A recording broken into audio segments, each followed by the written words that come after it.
Suara misterius, kamar mandi, ruang yang seharusnya sederhana, tempat kita membersihkan diri dari lelah, dari debu, dari kotoran dunia luar.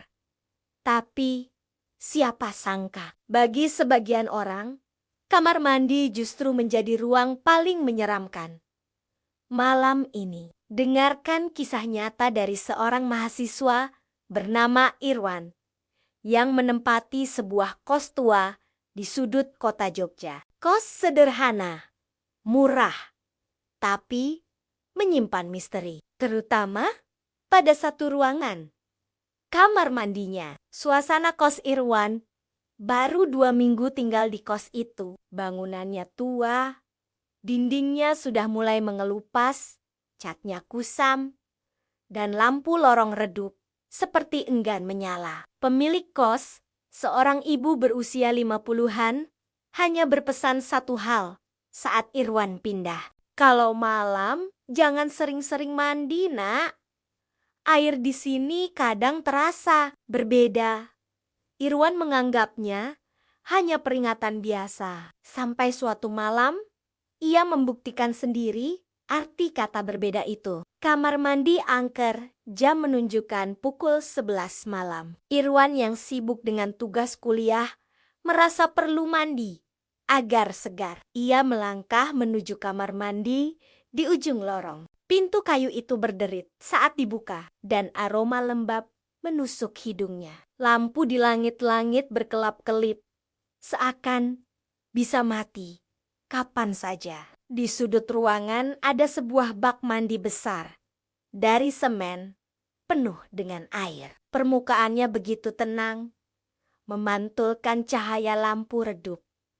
Irwan menunduk, menciduk air dengan gayung, lalu berhenti. Sejenak ia merasa ada yang menatapnya dari dalam air. Tapi saat ia fokus, hanya wajahnya sendiri yang terlihat. Ia tersenyum kecut. Halusinasi, mungkin, pikirnya. Tapi bulu kuduknya berdiri. Suara misterius saat ia mulai menyiramkan air ke tubuhnya. Terdengar suara lirih. Seperti suara orang berdeham. Uhuk, uhuk. Irwan menoleh ke pintu. Kosong. Suara itu terdengar lagi. Kali ini seperti berasal dari dalam bak mandi. Air yang tadinya tenang kini beriak pelan. Meski tidak ada angin, wajah di bak air Irwan memberanikan diri mendekat, menatap permukaan air, dan disitulah ia melihat sesuatu. Bukan lagi wajahnya, melainkan wajah pucat seorang laki-laki asing dengan mata melotot, mulut menganga, dan kulit pucat membiru seperti orang tenggelam. Irwan terperanjat. Gayung jatuh dari tangannya. Air tumpah ke lantai. Ia mundur terbata-bata. Jantungnya berdegup kencang. Namun wajah itu tetap menatap sampai perlahan menghilang ditelan riak air. Irwan gemetar. Ia buru-buru mengambil handuk, hendak keluar. Tapi sebelum sempat membuka pintu, sesuatu kembali terjadi. Cermin di atas wastafel memantulkan sosok di belakangnya. Sosok tinggi, berjubah putih, dengan wajah tertutup kain kafan. Pocong, Irwan membeku. Ia tak berani menoleh. Tapi bayangan itu makin mendekat, makin jelas. Allahu Akbar, bisiknya gemetar. Klimaks kedua pocong di cermin dengan sekuat tenaga. Irwan mendorong pintu kamar mandi. Derit keras terdengar. Ia lari keluar lorong, basah kuyup tanpa peduli lagi. Lorong panjang itu seakan lebih gelap dari biasanya.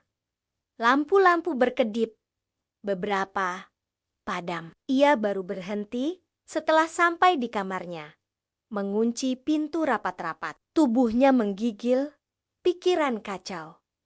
Apa yang barusan ia lihat? Apakah benar ada wajah asing di air?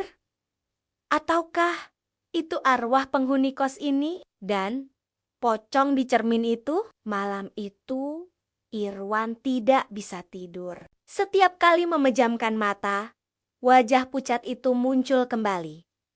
Besok paginya, ia memutuskan untuk pindah. Tak peduli uang sewanya hangus, ia tidak sanggup lagi tinggal di kos tua itu. Namun hingga kini, setiap kali Irwan mandi di malam hari, ia selalu merasa ada mata lain yang ikut menatap dari permukaan air. Kamar mandi, ruangan sederhana yang penuh rahasia. Bagi Irwan, pengalaman itu meninggalkan trauma mendalam, dan bagi kita mungkin sekadar pengingat.